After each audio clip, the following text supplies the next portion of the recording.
So I've received a question from somebody in my audience asking me a question from chapter number 4 of this book, of my book, Life is Good. And the question says, why is more never enough? Let me tell you what that means. Have you ever noticed how things that once thrilled you quickly lose their magic when you have them? That first sip of coffee in the morning, that brand new iPhone which comes out, the vacation that you have been waiting for, even the promotion at work.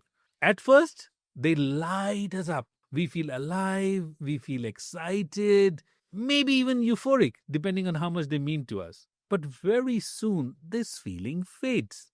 What was once extraordinary becomes ordinary. The spark dies, and we find ourselves searching again for the next upgrade, the next destination, the next hit of stimulation.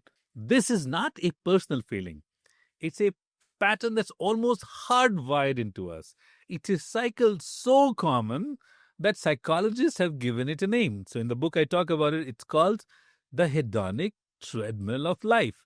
It's like running on a machine that never takes you forward. You burn a lot of energy, you strive harder, but you don't actually move closer to lasting happiness from consumption. So we live actually in a world that constantly tells us more is better, faster is better, comfort is everything. And so, even without realizing it, without even consciously choosing it, we start confusing pleasure with fulfillment. See, pleasure is short lived, it's sugar for the nervous system, but fulfillment is slower, deeper. It nourishes us, it sustains us. The mistake we make is chasing more and more pleasure, believing it will add up somehow to happiness and fulfillment. And the real irony is that nervous system does not work that way. It actually adapts very quickly. The very thing that once felt exciting eventually becomes blah, totally flat. Think about it. The song that you couldn't stop playing last month, now you skip it because you want something new. The first bite of chocolate, incredible. But by the fifth bite, it's just more of the same. Even in relationships, careers, and life goals, they can fall into this same pattern where the very things that we thought would complete us leave us hungry for more. So, this is how the pleasure trap works. Overstimulation leads to total desensitization. Desensitization fuels craving for more intensity. More intensity brings less satisfaction, and the cycle keeps repeating itself like a vicious cycle. So, what's the way out? The truth is, happiness doesn't live in intensity, it lives in depth. And the depth requires us to first pause, to slow down, to stop running on that treadmill. I remember recently, just last month, being in Santorini, sitting by the sea at sunset. At first, I caught myself doing what many of us do, trying to capture the perfect picture, frame the perfect picture, checking my phone, thinking about dinners to go into a restaurant called Ambrosia. And then something in me said, Leo, stop. I put the phone down and I let the silence take over. And for those few minutes, as the sun dipped into the horizon over the agency, the world grew quiet. And I felt more alive than I had in months. Nothing extraordinary happened. No thrill, no intensity, just stillness. And yet that stillness was full.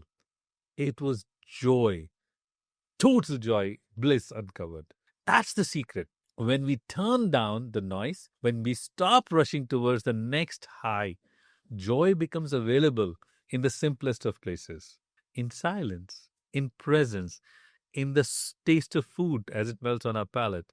When we are not distracted, in the warmth of a conversation, when we actually listen, in the beauty of a sunset, like in Santorini, we allow ourselves to watch without rushing. Real joy is not about adding more stimulation to life. It's about savoring what's already there, already here in you. It's about choosing presence over distraction, depth over intensity, enough over more. The pleasure tab convinces us that the answer lies out there in the next possession, next bag, next house, next phone, the experience, the next goal. But the reality is that joy is not something to chase, it is something to allow to rise from within us. The more we try to avoid discomfort and we escape stillness, the more we lose touch with the richness of life. But the moment we make peace with silence, with simplicity, with just this, we rediscover the fullness we have been searching for all along. So here is my invitation. My friend, stop running, step off the treadmill.